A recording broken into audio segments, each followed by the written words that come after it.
Hey everyone, Gretchen Wegner here. Do you ever have the overwhelming feeling that you just don't want to do your homework and you just can't take action because you just don't want to? I feel that all the time in my own work life, and certainly my clients feel that way too. And just yesterday, I had a really interesting conversation with a young woman. She's a junior at a very rigorous high school, and she said that this was her first weekend of the school year where she just didn't want to do homework. And I'm doing this at the end of September, so it makes sense that the high of the school year has kind of or the beginning of the school year, has worn down a little bit for her.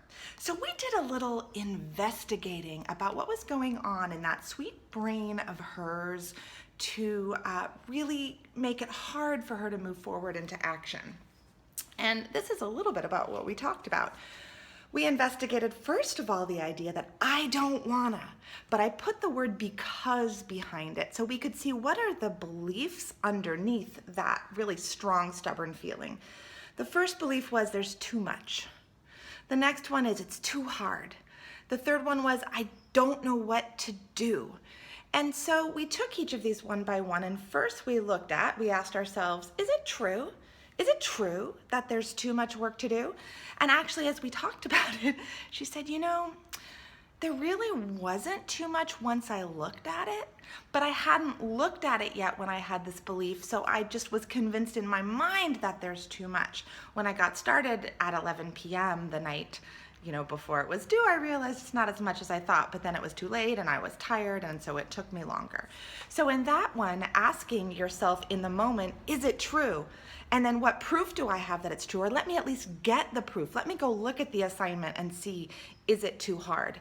Can be super helpful. There's too much. That can be helpful. So it's too hard. Again, is it true that it's too hard? And she hadn't tried it yet. I don't know what to do.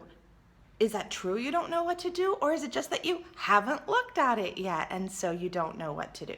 So that's a great question to ask yourself in the moment. The other thing that's good to ask yourself is, well, what's the next action that I can take anyway? So if there's too much, and maybe it is true that there's too much, so what's the next smallest action I can do?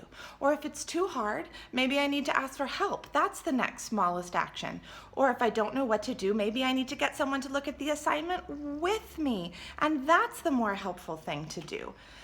So the bigger idea here is that all of these thoughts on this side are called fixed mindset thinking. They come from a place in the brain where we think that it's always this way, this is just the truth doesn't change. Sometimes the thought like, I'm stupid, I'm just born this way, my brain isn't gonna be able to think any better than it can think right now. That's fixed mindset thinking, and there's not a lot of curiosity in that thinking. This other side, though, is what we call growth mindset thinking. It's based on the belief, and I told my clients this, and I shouldn't say the belief, it's based on the facts, the truth, that our brains have what's called plasticity.